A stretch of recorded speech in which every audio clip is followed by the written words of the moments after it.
If you've ever thought weddings were stressful guest lists, seating charts, the eternal battle over chicken or fish, let me take you somewhere far worse. Medieval Europe.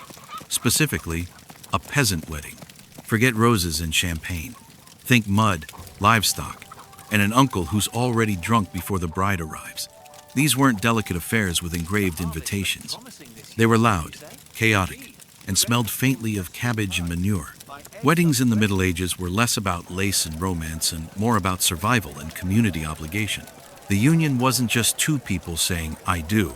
It was the village saying, "Well, at least we'll all eat stew today."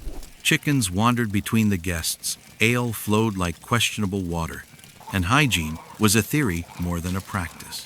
Yet somehow, despite the mud, the noise, and the occasional fist fight, people called it a celebration. And that's what makes medieval peasant weddings fascinating. They were raw, rustic, unpredictable events where the whole village turned up whether you invited them or not. You didn't plan a wedding so much as you braced for it. You prayed the stew would stretch, the ale wouldn't run out, and that no one would topple into the pig pen during the dancing. Tonight, we'll step into that world together. You'll smell the smoke, taste the ale, feel the mud squishing beneath your feet. You'll hear fiddles squeaking, dogs barking, and gossip flying faster than arrows.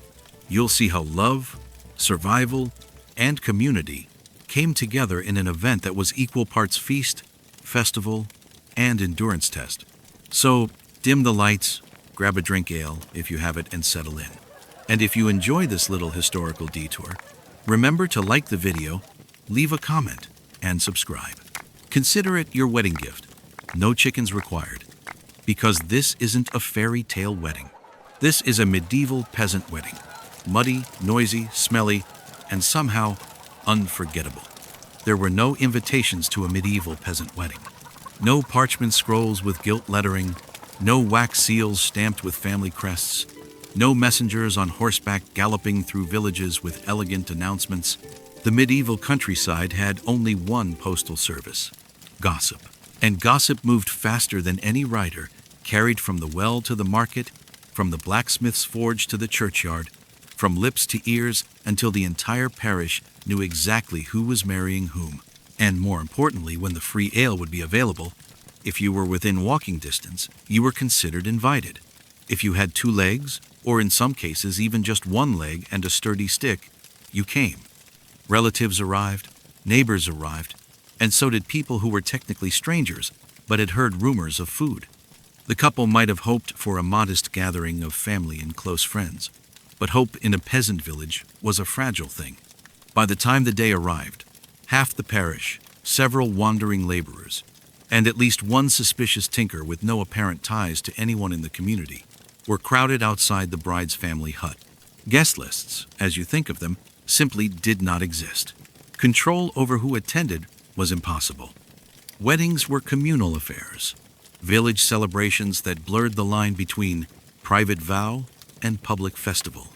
A marriage was not only the business of the bride and groom, it was the business of everyone who lived within earshot of the church bell, because marriages reshaped property, labor, and alliances. And, let's be honest, because any excuse for drinking and feasting was seized upon with enthusiasm. The more guests who came, the more gifts arrived. But do not picture crystal vases or embroidered linens. Peasant gifts were practical to the point of bluntness. A neighbor might bring a sack of turnips. An aunt might bring a hen. A friend of the groom might carry in a small jug of ale or a hunk of cheese. Someone wealthier might contribute a piglet or a goatskin of wine, though that was rare. Every gift was tied not to luxury but to survival. The newlyweds would need to eat, to plant, to raise children, to keep their household afloat. Every egg, every sack of grain, every live animal was not just a symbol of good wishes but a literal investment in the couple's survival. The economics of guest attendance were delicate. Too few guests, and the couple might start married life without enough resources to sustain themselves. Too many, and the food ran out, the ale went dry, and chaos ensued. The bride's family, usually tasked with hosting, carried the burden of stretching stew to its absolute limits, of ensuring that every guest at least tasted something, however watery. The larger the gathering, the more pressure fell on the cauldron. And since controlling attendance was impossible, families learned to cook for an army, hoping that what began as a cabbage stew might hold out long enough to reach the final guest, staggering in at twilight. Timing was equally approximate. The ceremony might be announced for noon, but noon in the medieval village was a flexible concept. Some families marked time by the bells of the church, others by the position of the sun, others still by gut instinct and hunger. Guests drifted in throughout the day, some early, some hours late, all of them ready to insist that they had arrived precisely on time. The priest himself might arrive late, pulled away by a sick parishioner or a funeral, leaving the gathered crowd to loiter in the mud until he appeared. No one complained loudly. This was simply how life was structured, by approximation rather than precision. The social dynamics of such a wedding were both joyous and treacherous. Families mingled with neighbors, gossip sparkled like sunlight on ale, and every interaction was a performance of community life. Old rivalries resurfaced. Unmarried young people exchanged glances, hoping to catch the eye of a potential future spouse. Elders scolded, laughed, and drank, while children ran underfoot, occasionally tripping into mud or colliding with livestock. There were no seating charts, no carefully balanced arrangements to keep enemies apart. Everyone stood or sat wherever they pleased. And if that meant two feuding families ended up side by side, so be it. Sometimes the tension erupted into words, sometimes into fists, but often it simply simmered beneath the surface, another flavor in the stew of communal life. Outsiders, too, found their way in. A wandering peddler might join the crowd, selling trinkets while helping himself to food.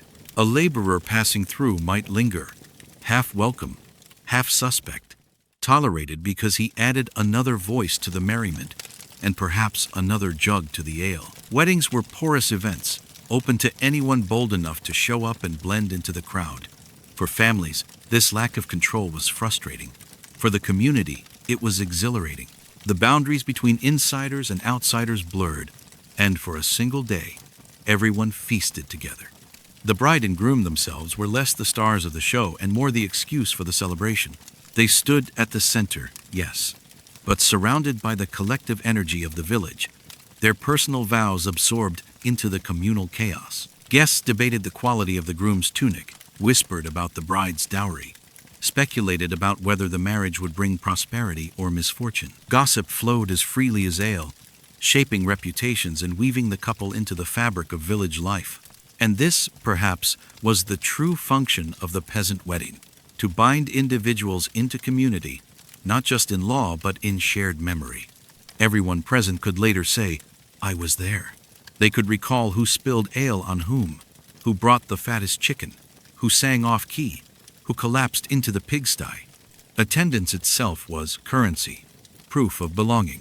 To skip a wedding without reason was to risk suspicion, even resentment.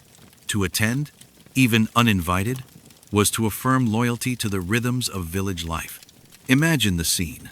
The sun is high, though no one agrees exactly on the hour. A crowd gathers in the muddy field outside the church. Chickens peck at scraps. Dogs bark. Children chase each other, their laughter mixing with the hum of adult voices. The bride's family frets over the cauldron, stirring anxiously, while neighbors arrive carrying baskets of bread, wheels of cheese, jugs of ale. A tinker edges into the crowd, smiling innocently, hoping no one notices that he is a stranger. The groom shifts nervously in his best tunic. The bride adjusts the ribbon in her hair, and the priest, slightly out of breath, finally appears, ready to begin. This was not the ordered, manicured spectacle of later aristocratic weddings.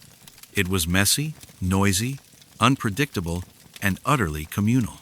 The lack of invitations, the porous boundaries of attendance, the gifts that sustained survival, all of it reflected the realities of peasant life: scarcity, dependence, and resilience. A wedding was never just about two people.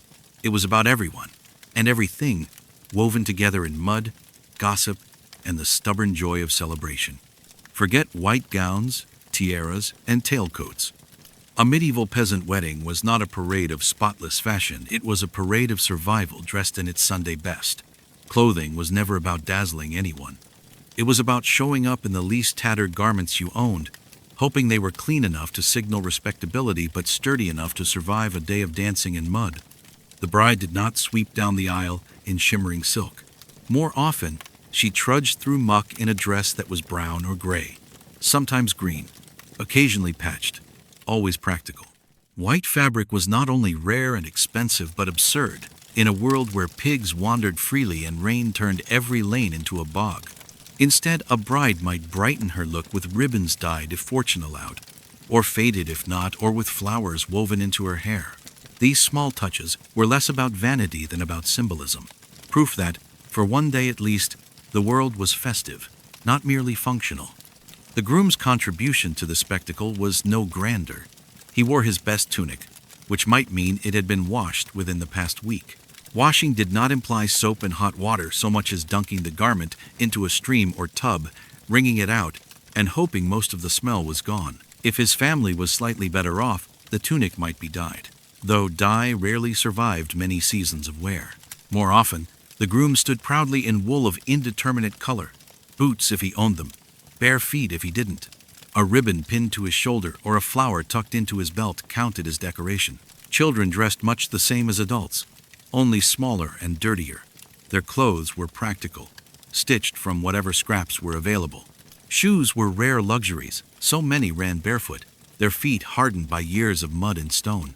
Elders wore garments softened by decades of wear, patched at knees and elbows, layers added to protect aging bones from drafts.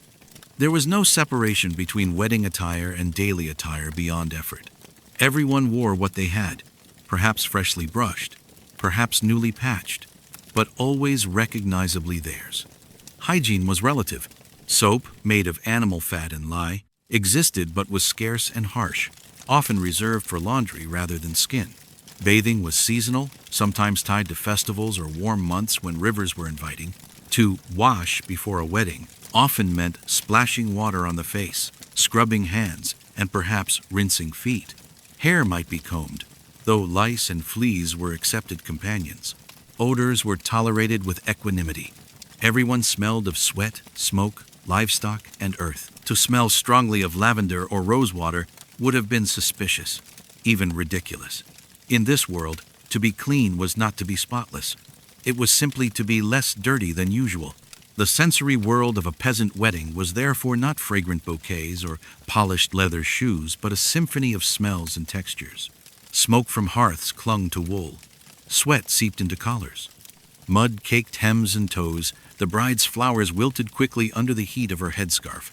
Children smeared with earth ran freely, their laughter mingling with the scent of livestock. Dogs sniffed at feet. Pigs rooted in the background. Chickens darted between legs. To be dressed for a wedding was not to escape this environment, but to endure it with dignity. And yet, despite the rustic reality, clothing carried meaning. A well-patched tunic declared thrift and care. A ribbon suggested festivity. A flower crown, even made of weeds, proclaimed the importance of the day. For a few hours, peasants transformed their ordinary garb into symbols of community and celebration. The effort mattered more than the result. A muddy bride was still a bride.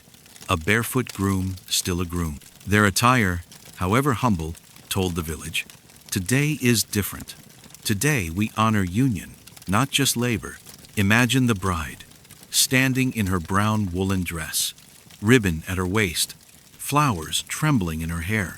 The fabric is coarse, the seams thick, the sleeves heavy. She adjusts the hem to keep it from dragging in mud, but fails, and the dress soaks anyway. Beside her, the groom shifts in his tunic, freshly washed but still stiff with old stains. His hair is combed flat, his face roughly shaved with a dull blade, leaving nicks on his chin. Around them, family and neighbors stand in garments patched and repatched, their bodies carrying the honest odors of labor. Together they form not a picture of elegance, but of resilience. And here lies the beauty. No one expected refinement. No one gasped in horror at mud stains or lice.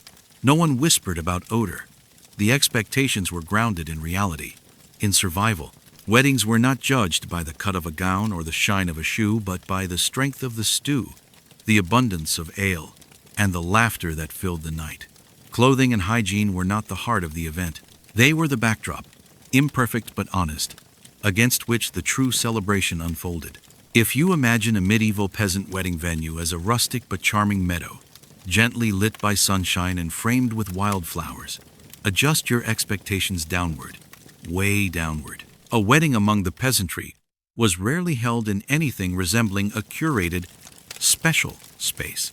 More often than not, it took place wherever there was room: a churchyard, a patch of field, or a muddy open space between animal enclosures. The medieval countryside was not a stage set, it was the only stage available, and weddings played out amid the realities of daily life. The churchyard was the most common location, not because it was picturesque, but because it was convenient. The church was central to community life, both spiritually and geographically. The yard around it served as gathering space, burial ground, and public square all at once. A wedding held there was a wedding conducted in the heart of the village, under the watchful gaze of saints and neighbors, and occasionally under the watchful gaze of livestock tethered nearby. The bride and groom stood before the priest, their voices muffled by the cawing of crows or the lowing of cattle, while guests shuffled on grass that was more mud than meadow. If not the churchyard, then the wedding might unfold in a field, chosen simply because it was large enough to hold a crowd. But fields were not manicured lawns. They were working spaces, trodden by animals, rutted by carts, scattered with dung. Guests arriving in their patched tunics and muddy shoes carried no illusions about cleanliness.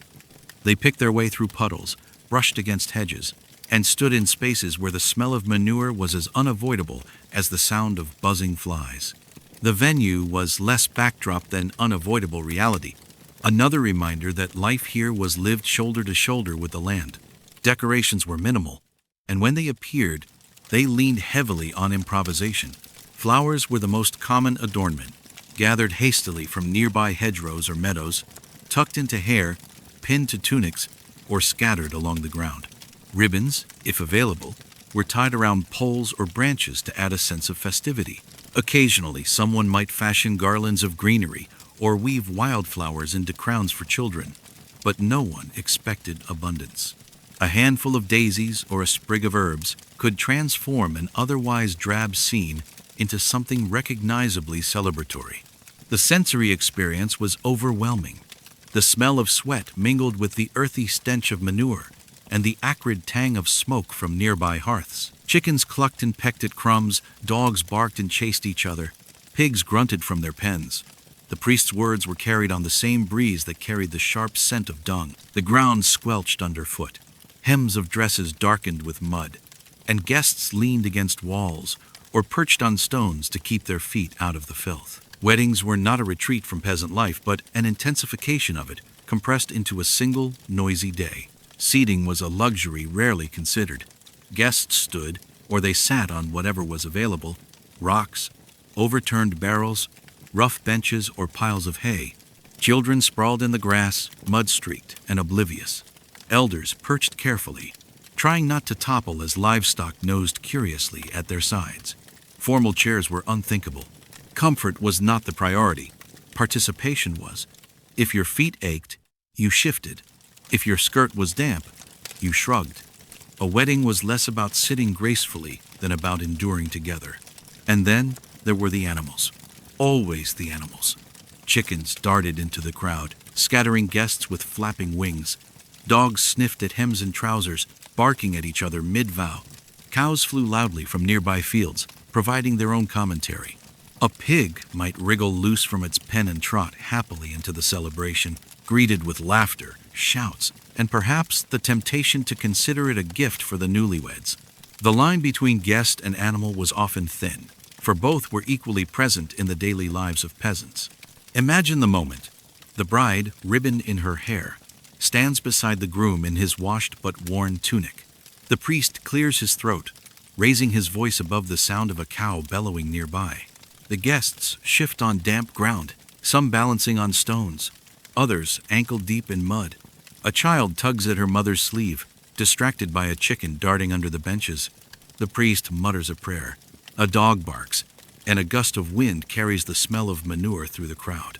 And somehow, in the middle of this sensory chaos, vows are spoken, a marriage sealed.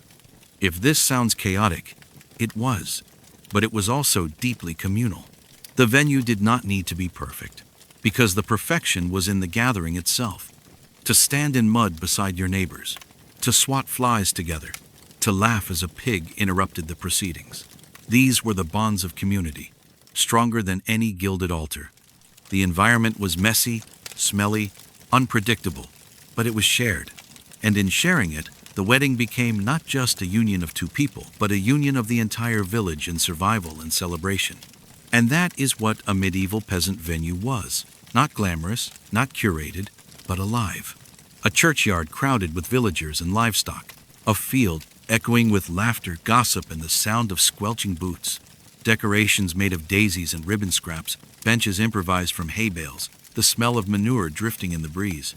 It was rustic not because it was designed to be rustic, but because there was no alternative.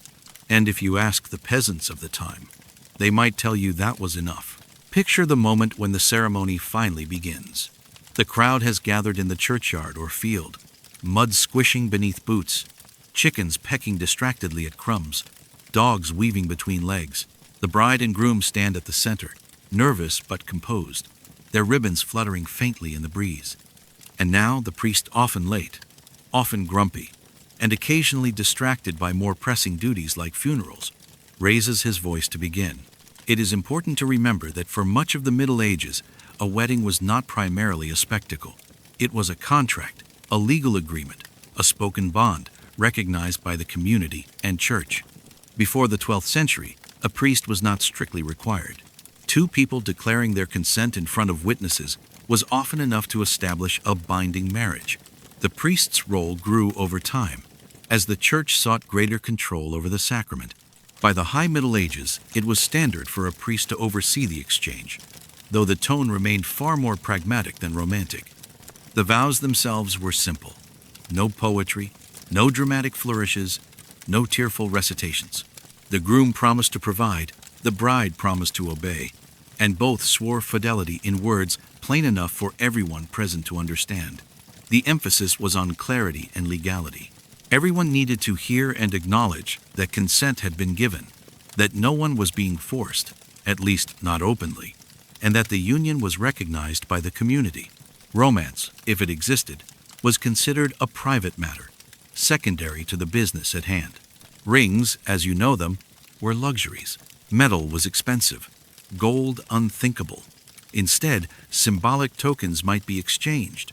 A knife, a belt, a coin, even a shared cup of ale. These objects served the same purpose as rings.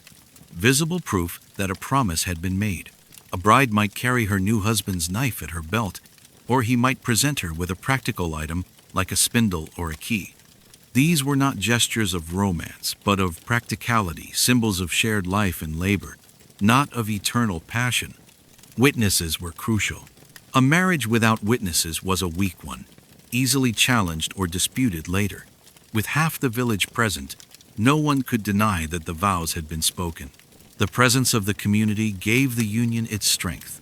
Everyone became part of the record, carrying the memory of the day forward. This was how law worked in a society with little written documentation, through the living memory of the crowd. The ceremony itself was often brief, sometimes interrupted, and frequently chaotic. Priests raised their voices to be heard over livestock, gossip, and children's shrieks. The bride might fidget with her ribbon crown. The groom might shuffle nervously in his patched boots. The ground was damp. The air smelled of manure, and the prayers mingled with the bleating of sheep.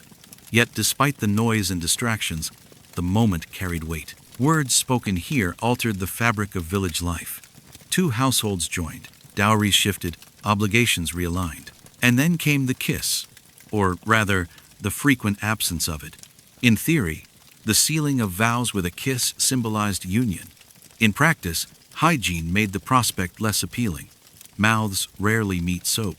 Teeth were missing, breath was pungent, and illness was never far away.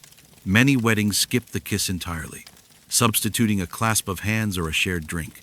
If a kiss did occur, it was often quick, perfunctory, more duty than delight. Affection could wait until later or never. Community acknowledgement mattered as much as priestly blessing. Guests murmured approval, shouted blessings, or laughed loudly at jokes muttered in the crowd. Children might chant rhymes. Neighbors might call out teasing comments. A wedding was not solemn silence, but noisy affirmation, the whole village participating in its own way.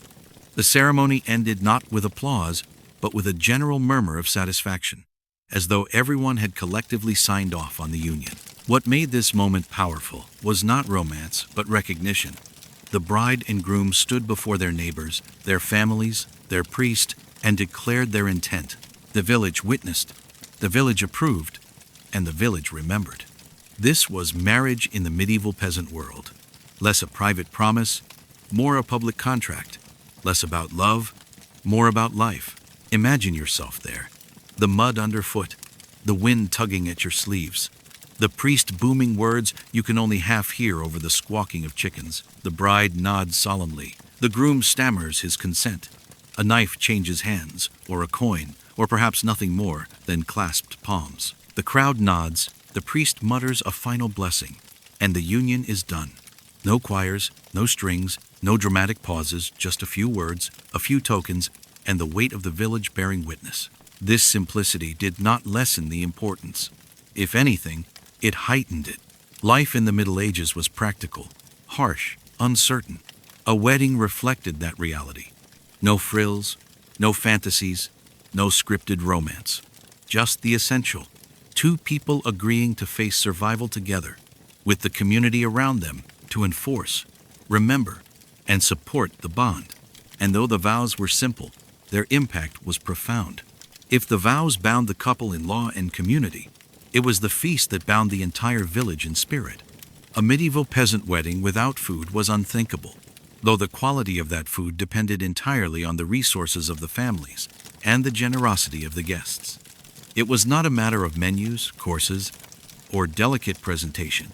It was a matter of throwing everything edible into a cauldron and praying it would stretch far enough to fill the bellies of a crowd that seemed to double in size with every passing hour.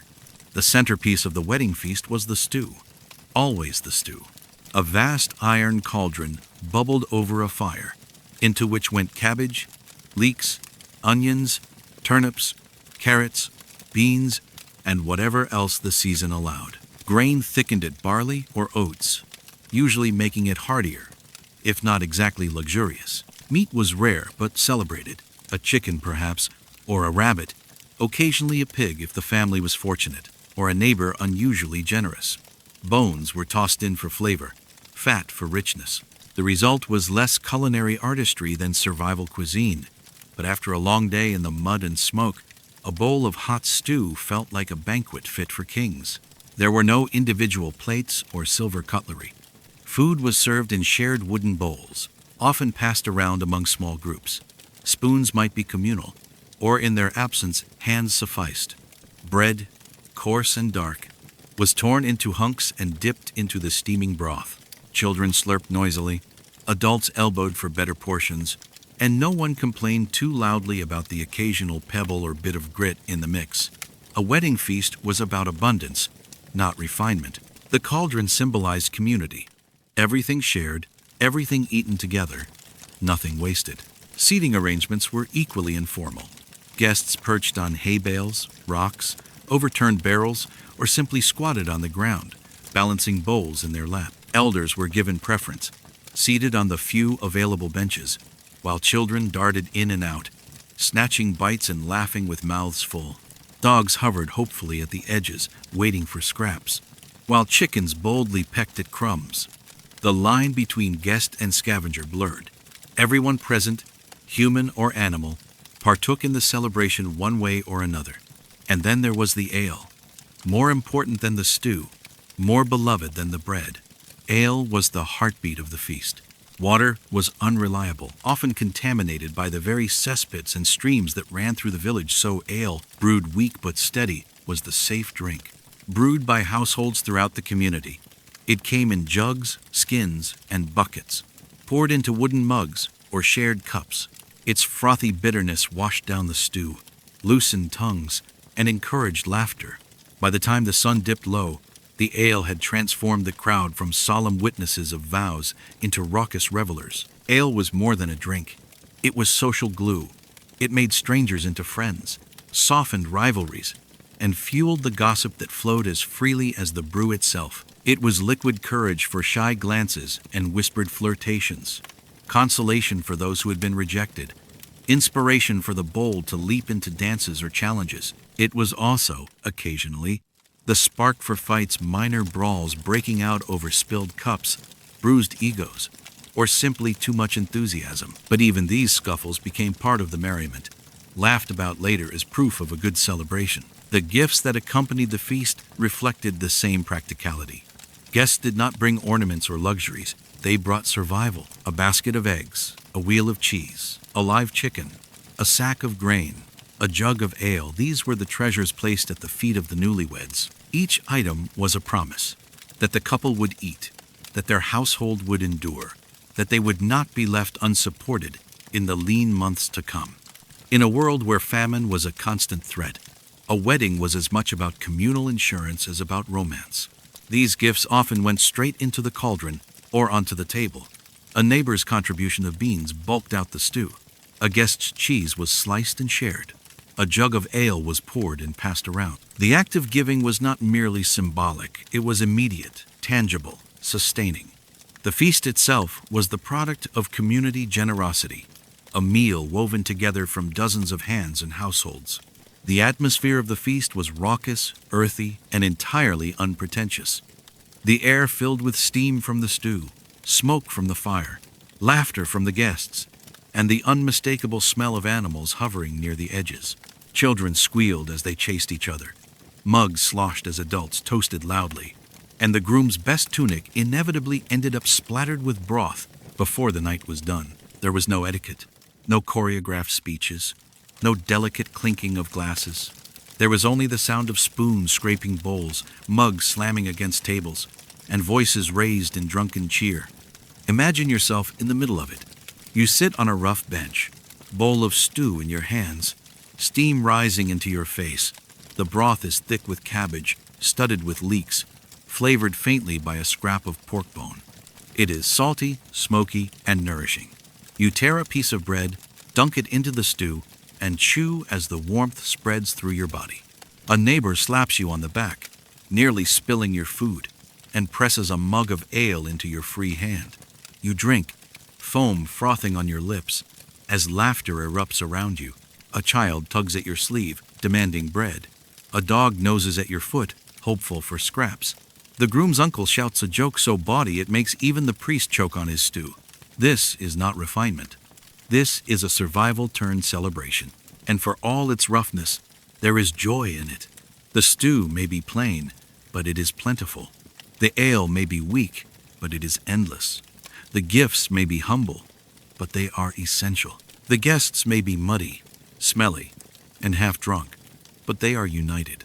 The feast is not about luxury, it is about togetherness, about proving that even in hardship, there is room for laughter, generosity, and shared meals. When the cauldron finally empties and the ale jugs run dry, no one complains. Bellies are full, spirits lifted, and the memory of the feast will linger longer than the taste of the stew.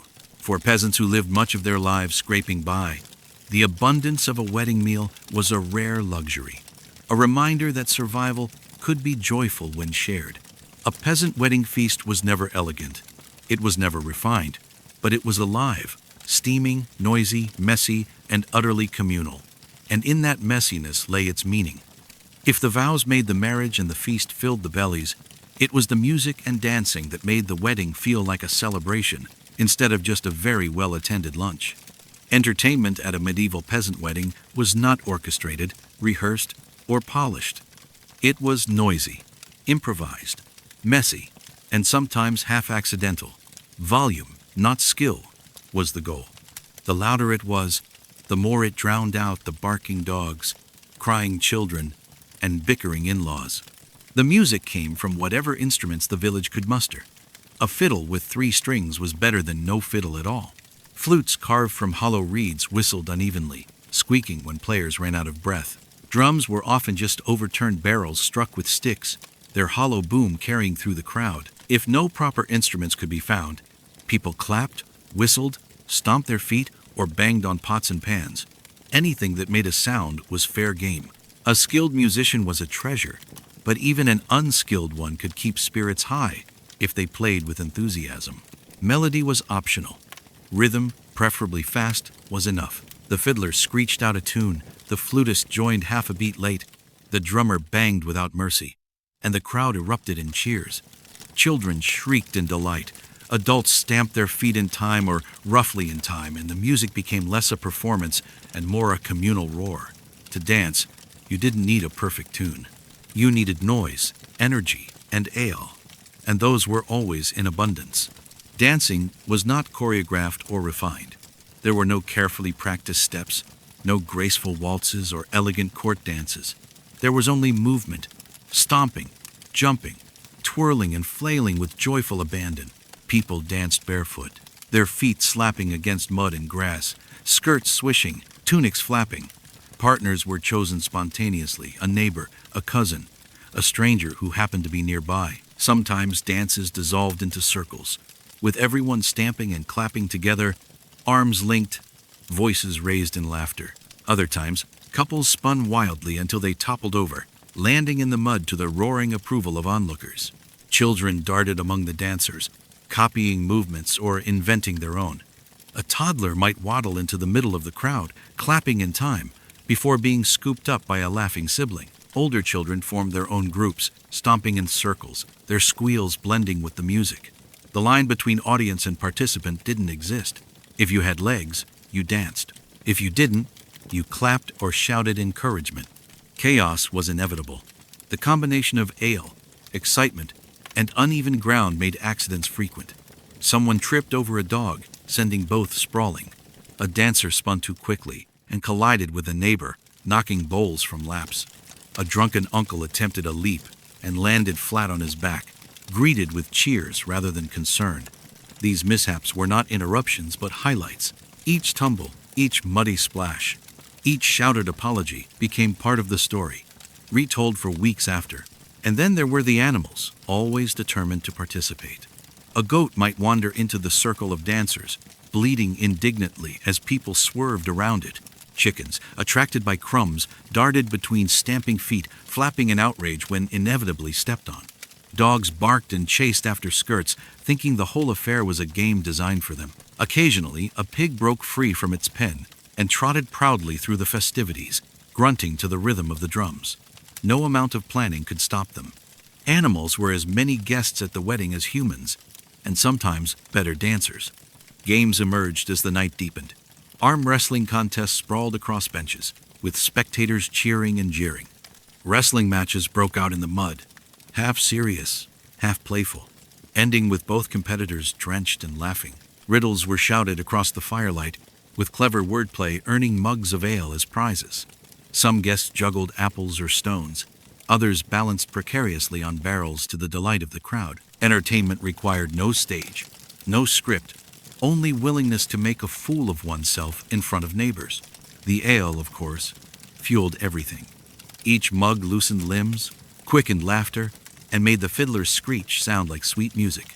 It smoothed over clumsy steps, turned stumbles into performances, and kept the energy alive long after the stew had settled in bellies. With ale in hand, even the shyest villager found themselves dragged into the circle, stomping awkwardly at first. Then, with growing abandon, the line between dignity and chaos blurred quickly, and no one minded. As the evening wore on, the noise swelled. Music clashed, voices rose, feet stomped, and laughter rang out across the fields. Smoke from the fire mingled with the smell of sweat, ale, and manure, creating an atmosphere both pungent and unforgettable. Torches flickered, shadows danced on walls, and the crowd whirled in a frenzy of joy and exhaustion. It was messy, it was loud, it was imperfect, but it was community, distilled into rhythm and movement. Imagine yourself in the midst of it, mug in hand, feet bare in the mud, clapping to the beat of a drum that's really just a barrel. The fiddler screeches a tune, the flute wails alongside, and the crowd roars in approval. Someone grabs your hand and pulls you into a circle. You stumble at first, laugh, then stomp in time. A child darts past. A dog barks. A chicken flaps frantically between your legs. You spin, you fall, you rise again, laughing until your stomach aches. This is not elegance. This is not refinement. This is life, noisy and joyful, shared without restraint. By the end of the night, voices are hoarse, feet blistered, clothes splattered with mud and ale. The musicians slump, exhausted, their instruments battered but triumphant. The last dancers collapse onto hay bales or into the grass, still laughing, still singing half-forgotten verses. The animals settle down, the fires burn low, and the village exhales. For one night, hardship was forgotten, hunger eased, and laughter louder than worry. For one night, the peasants celebrated not just a wedding, but survival itself. And that was the magic of medieval peasant entertainment. Not the quality of the music, not the grace of the dancing, but the sheer, unrestrained joy of people making noise together, refusing to let hardship silence them. If you thought the stew and the dancing were the main attractions of a medieval peasant wedding, you'd only be half right. The other half was far less about food or music and far more about glances, whispers, and the thrilling possibility of romance. Because for many villagers, weddings were the best and sometimes the only opportunity for matchmaking, flirtation, and the careful art of seeing who might one day stand where the bride and groom stood now. The average medieval peasant didn't swipe left or right on a dating app. They didn't compose poetic letters or stage candlelit dinners. Their opportunities for courtship were scarce, usually limited to catching sight of each other at markets, crossing paths in the fields, or glimpsing someone at Sunday Mass while trying not to get caught staring. Weddings, however, were different. Weddings were sanctioned chaos. Entire days when ale loosened tongues, laughter blurred the boundaries of propriety, and the whole village gathered in one muddy, noisy, convivial space. Young men and women came dressed in their best or at least their least patched tunics and dresses. Hair was combed, flowers tucked behind ears, ribbons tied around sleeves or wrists. These little adornments were signals, subtle ways of saying, "I've made an effort today. Look at me." And look what they did. Across the cauldron of stew, across the circle of dancers, across the benches and haystacks, eyes met and lingered. For some, it was enough to exchange a glance, a smile, a blush. For others, courage, helped by ale, pushed them to step closer, to offer a flower, to whisper a rhyme. Rhymes and riddles were the flirting tools of the age. To offer someone a playful verse was a way of testing wit and interest at once.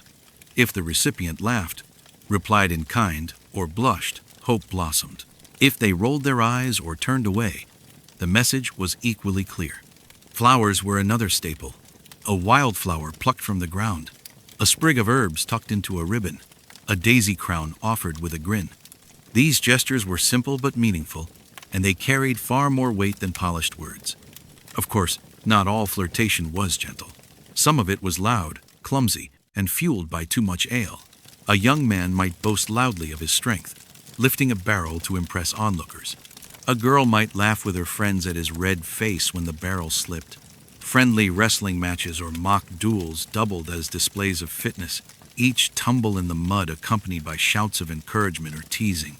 Minor disputes, too, became part of the theater, two young men scuffling over who got to dance with the prettiest girl, only to be pulled apart by laughing elders who had seen the same drama play out 100 times before.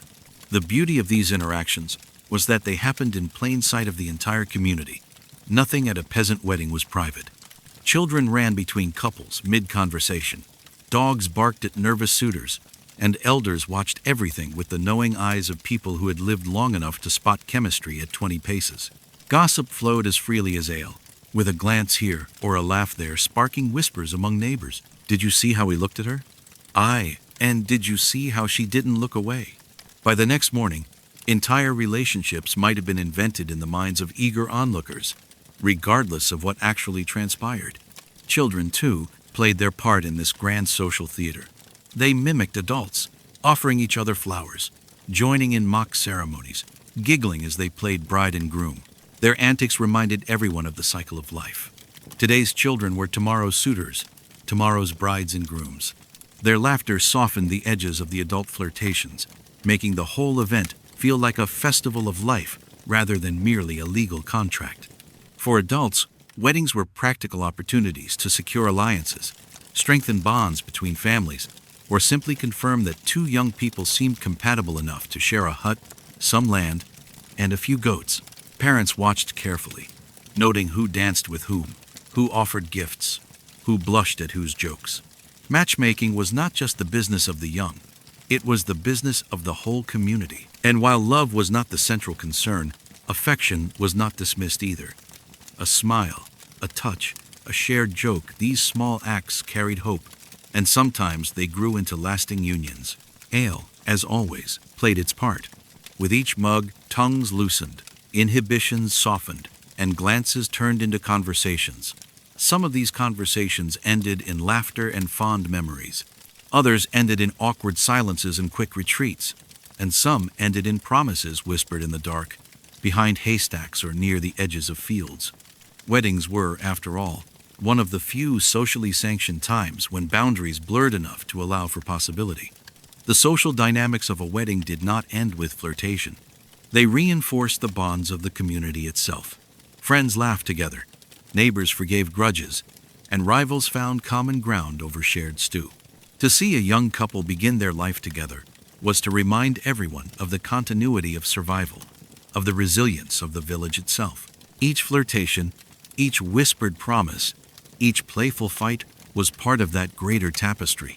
Imagine the scene late in the evening. The fire burns low, the music still screeches, the ale still flows. Couples lean close, speaking quietly amid the din. A boy shyly offers a flower to a girl, who blushes and takes it. A group of young men wrestle in the mud, cheered on by laughing children. Two elders nod knowingly at each other, already planning how to nudge their families toward alliance. Dogs bark, chickens cluck, gossip hums like a second melody. And through it all, the sense of shared joy grows. This was the unspoken magic of a peasant wedding. It was not only about the couple at the center, but about the countless threads of connections spun around them. Flirtations, friendships, alliances, rivalries softened by ale and laughter. It was a dating app, a town hall, and a family reunion, all rolled into one noisy, muddy, unforgettable event. The flirting did not stop with flowers and rhymes. It often escalated into what we might call rustic competitions, half playful, half serious, designed to display strength, humor, or cleverness in front of the entire village. Young men lifted barrels, not because anyone asked them to, but because showing that you could heft a heavy cask of ale above your head without spilling too much was as close to a medieval peasant's version of flexing at the gym as you could get. Others rolled up their sleeves to wrestle in the mud, their grunts and tumbles accompanied by laughter and commentary from spectators who judged both technique and entertainment value. Victories were less important than the spectacle itself. If you impressed your peers, and especially the girls watching, you'd earned more than bragging rights. Songs were another tool of flirtation, sometimes improvised, sometimes borrowed from old ballads. They carried double meanings everyone understood.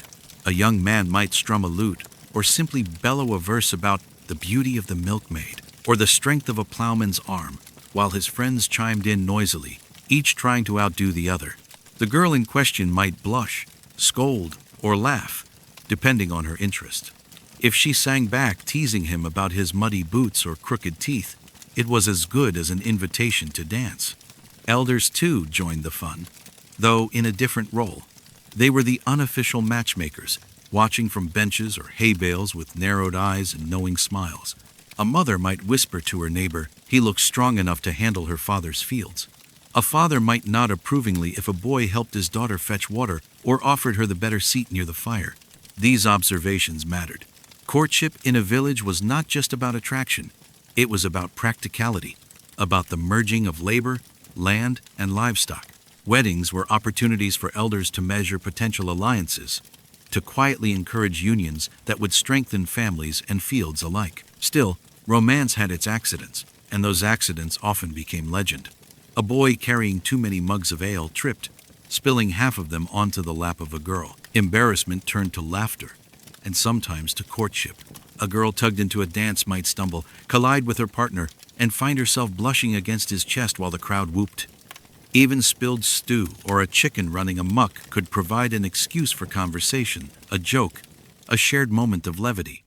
In a world without roses or candlelit dinners, clumsiness and chaos became the sparks of connection. Gossip ensured that no spark remained private.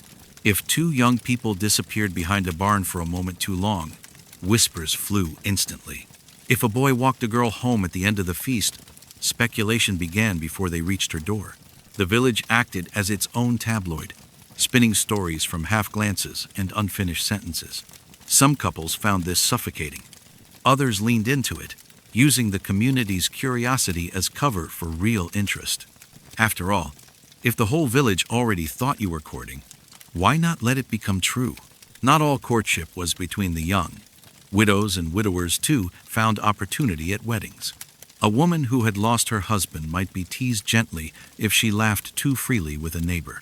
A man whose wife had passed might suddenly find himself the focus of sidelong glances from women carrying baskets of bread. Survival demanded pragmatism. Remarriage was less about passion than about ensuring help with children, animals, and land. Weddings gave these adults a rare chance to test possibilities in a public, festive setting, where laughter softened the weight of grief. The children's imitations carried their own charm. They tied ribbons around each other's arms, staged mock weddings beside the fire, and shouted vows in squeaky voices while their peers collapsed in laughter. A little boy, holding a stick like a staff, declared himself the priest, while two girls clasped hands and pretended to be the bride and groom. Dogs were dragged into the play, crowned with flowers, made to stand as witnesses. Parents chuckled, elders shook their heads, and everyone knew in these games lay the seeds of the next generation's real unions. One cannot underestimate the role of ale in all of this. Each cup made flirtation easier, courage stronger, and embarrassment less crippling. A shy boy might need 3 mugs before daring to offer a flower. A reserved girl might laugh more freely after sipping from a shared cup. Sometimes ale led to bold declarations, "I'll marry you by next winter," that were laughed off in the morning. Sometimes it led to actual promises, remembered long after the mugs were empty. And yes, sometimes it led to brawls, which, while messy, also revealed passion and loyalty in ways words could not. Courtship at weddings did not always end in lasting unions. Many flirtations fizzled once daily labor returned, their spark unable to survive the grind of chores, hunger, and cold. But some endured.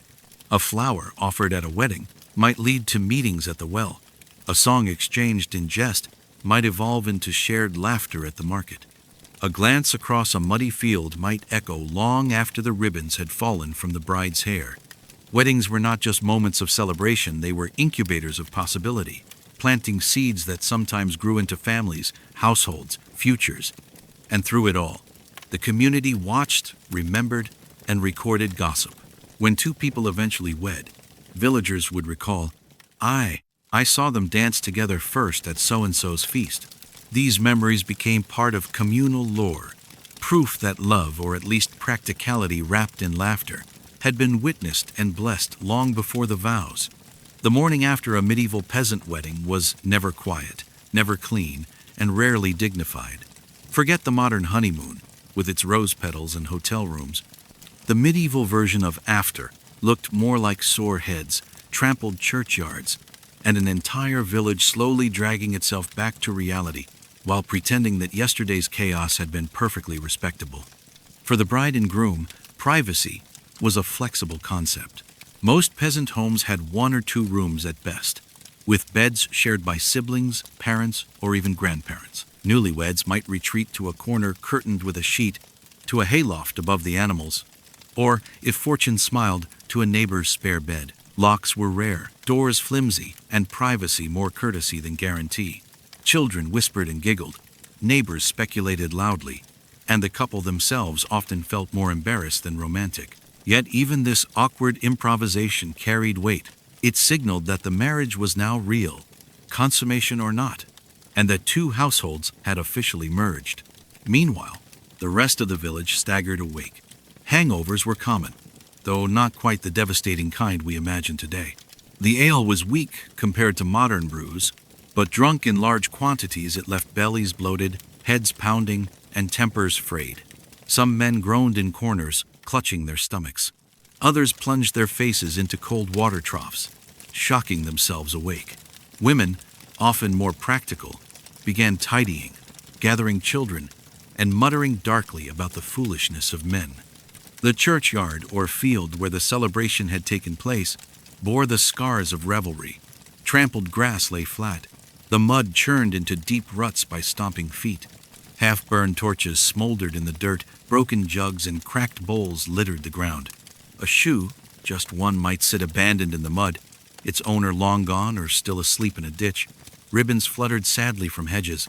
Flowers wilted in the morning sunday. A chicken strutted proudly across the wreckage, having claimed the space as its own. The smell of spilled ale and stale stew hung thick in the air, mingling with the usual odors of manure and smoke. Children, unfazed, remained energetic. They darted between adults, chasing each other through the debris, brandishing sticks as swords, laughing at the half-asleep elders. Some proudly displayed treasures, scavenged from the ground a ribbon, a broken spoon, a soggy piece of bread. Their laughter contrasted sharply with the groans of their elders, proof that youth recovers quickly, no matter how much stew or ale was consumed the night before. The priest, if present, usually showed signs of regret. Perhaps his sermon voice was hoarse from shouting vows over bleeding sheep. Perhaps he still smelled faintly of ale, though he would never admit to joining in too enthusiastically. His priority was often to restore some sense of order, muttering prayers as he surveyed the chaos of the churchyard, trying not to step in anything too unpleasant. Yet even in the mess, there was a strange beauty. The aftermath testified to the energy of the night before. The mud-smeared clothes, the broken jugs, the laughter that still echoed faintly in memory. The wedding had done its job. It had brought people together, reminded them of life's joys despite its hardships, and left behind a story to be retold at market stalls and hearthsides for weeks. But daily labor waited. Fields did not plow themselves. Livestock did not feed themselves. Bread did not bake itself. By late morning, villagers began drifting back to their tasks. Men gathered tools, women fetched water, children herded animals. The bride and groom, however dazed, faced the practical realities of married life. A hut to maintain, fields to tend, children to someday raise. Yesterday was a celebration. Today was the return to survival. Still, the wedding's impact lingered. The gifts of food and livestock offered during the feast provided a buffer against scarcity. The new alliances formed in whispers and glances promised future unions. The laughter shared in the mud softened grudges, healed rifts, and strengthened bonds. A wedding was never just about two people. It was about the entire village, and its aftermath echoed long after the ribbons faded. Imagine the scene fully. The bride wakes on a hay, stuffed mattress, still wearing the ribbon from her hair, the hem of her dress muddy. The groom snores beside her, boots still on, one hand clutching the mug he refused to surrender. Outside, roosters crow, goats bleat, children shriek. Neighbors stumble past, carrying buckets, muttering greetings. The fire from last night still smolders, sending up thin smoke. In the churchyard, a dog gnaws happily on a discarded bone, while a group of women scrape stew crust from the cauldron. Life goes on, as it always does, but now with one more married couple woven into the tapestry of the village. That was the aftermath of a medieval peasant wedding. No honeymoons, no getaways, no luxury escapes, just mud, hangovers, scattered debris, and the comforting rhythm of labor returning. And yet, in its own way, it was beautiful. The chaos proved the celebration had been real. The mess proved the village had come together. The laughter remembered proved that joy, however fleeting, had been possible. In the end, that was the true gift of the wedding. Not the stew, not the ale, not the ribbons, but the reminder that even in a life of toil and hardship, there could be moments of collective joy worth waking up to, even with a headache. The morning after a medieval peasant wedding was never quiet, never clean, and rarely dignified. Forget the modern honeymoon, with its rose petals and hotel rooms. The medieval version of after looked more like sore heads, trampled churchyards, and an entire village slowly dragging itself back to reality while pretending that yesterday's chaos had been perfectly respectable. For the bride and groom, privacy was a flexible concept. Most peasant homes had 1 or 2 rooms at best, with beds shared by siblings, parents, or even grandparents. Newlyweds might retreat to a corner curtained with a sheet, to a hayloft above the animals, or, if fortune smiled, to a neighbor's spare bed. Locks were rare, doors flimsy, and privacy more courtesy than guarantee. Children whispered and giggled. Neighbors speculated loudly, and the couple themselves often felt more embarrassed than romantic. Yet even this awkward improvisation carried weight. It signaled that the marriage was now real, consummation or not, and that 2 households had officially merged. Meanwhile, the rest of the village staggered awake. Hangovers were common, though not quite the devastating kind we imagine today. The ale was weak compared to modern brews, but drunk in large quantities it left bellies bloated, heads pounding, and tempers frayed. Some men groaned in corners, clutching their stomachs. Others plunged their faces into cold water troughs, shocking themselves awake. Women, often more practical, began tidying, gathering children, and muttering darkly about the foolishness of men. The churchyard or field where the celebration had taken place bore the scars of revelry. Trampled grass lay flat, the mud churned into deep ruts by stomping feet. Half-burned torches smoldered in the dirt. Broken jugs and cracked bowls littered the ground.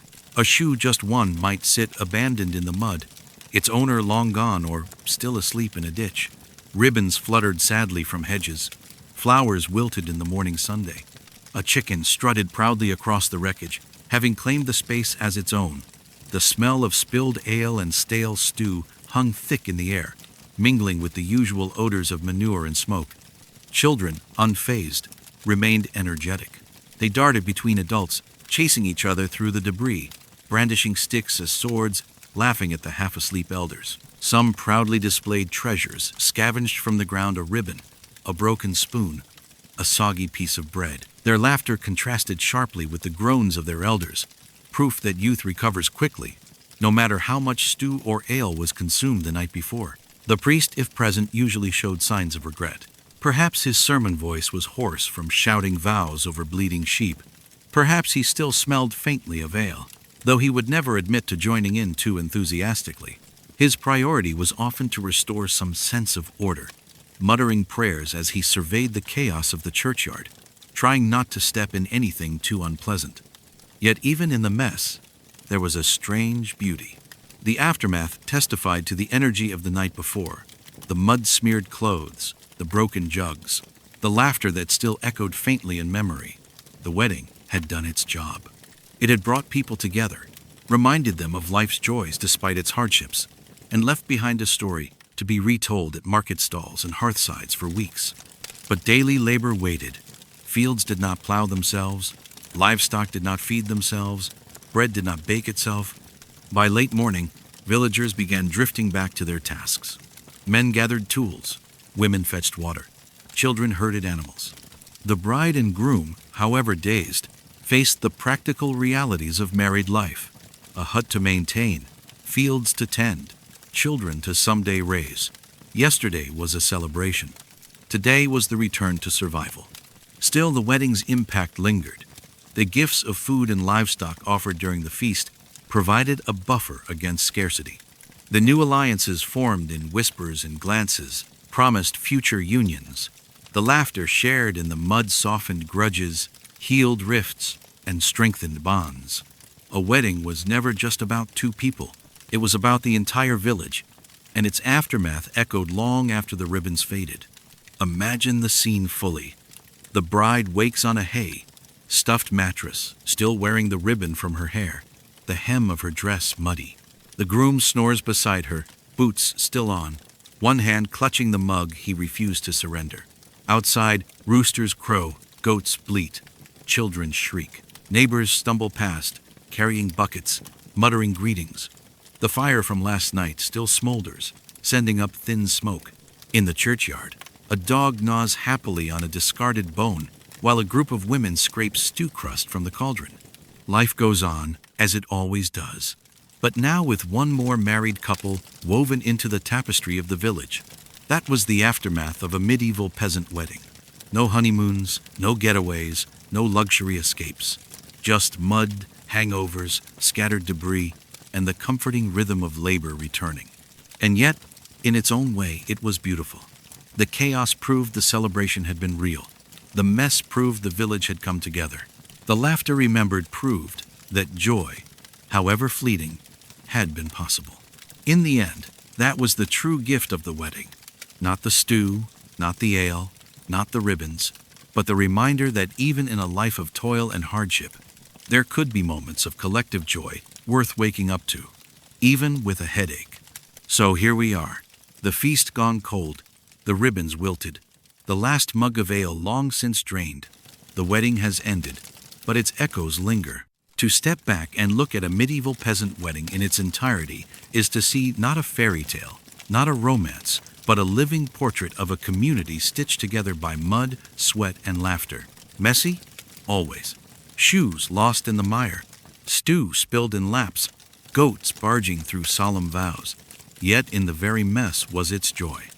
The chaos was proof that everyone was present, that everyone contributed, that survival could be shared. A wedding was not about elegance. It was about togetherness, about proving that life could be noisy and inconvenient, and still worth celebrating.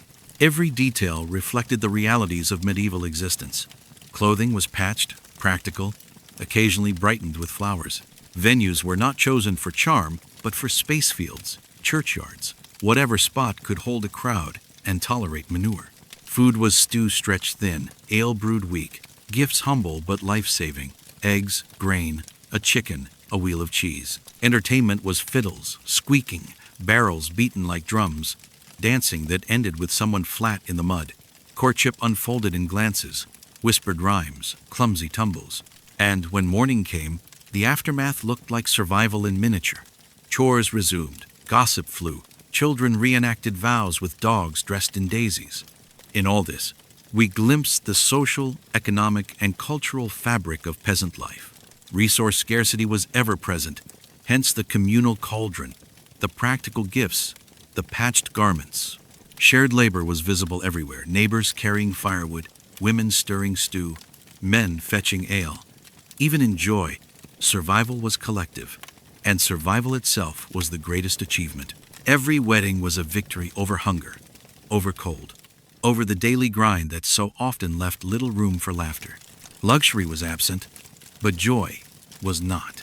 Laughter rose from spilled stew, from drunken stumbles, from children's shrieks. Music filled the air, not with perfection, but with persistence. Ale blurred the lines between strangers and friends, softened rivalries, turned gossip into possibility. For one day, even in a world of hardship, peasants carved out a pocket of freedom, a chance to stomp their feet, shout their vows, and remind themselves that life was not only toil. And what remains of these weddings now? No parchment invitations, no painted portraits, no gilded chronicles. What survives is oral tradition, memory carried in gossip, laughter, and stories retold. Remember when the pig ran through the ceremony? Remember who danced with whom? These memories became the true record, not preserved in ink, but in the shared lives of a village that needed stories as much as it needed bread. This legacy teaches us something profound. Weddings were not extraordinary spectacles. They were ordinary miracles, moments when survival became celebration, when hardship was transformed into humor, when the human desire for joy refused to be silenced by mud or hunger. They show us that even in the most difficult conditions, people will find a reason to laugh, to feast, to dance barefoot in the muck. To live as a peasant in the Middle Ages was to endure endless labor, constant scarcity, the looming threat of disease or famine. But to attend a wedding was to rebel against that heaviness, to say, we are still here, still together, still capable of joy. In the clatter of mugs, in the screech of fiddles, in the muddy vows shouted over livestock, we find not just history, but resilience. So the next time you picture a wedding, don't only imagine lace and champagne. Picture mud-streaked tunics, stew bubbling in a cauldron, ribbons fluttering from hedges, children shrieking with flowers in their hair. Picture laughter rising above the smell of manure, neighbors gossiping while tearing bread, and a bride smiling in her brown dress. Not because it was perfect, but because it was hers. That was the heart of a medieval peasant wedding. Imperfect, communal, fleeting, unforgettable. A reminder that celebration is not about wealth or refinement, but about the courage to find joy in the midst of hardship. And in that courage, peasants left us their true legacy: resilience wrapped in laughter, humanity wrapped in mud.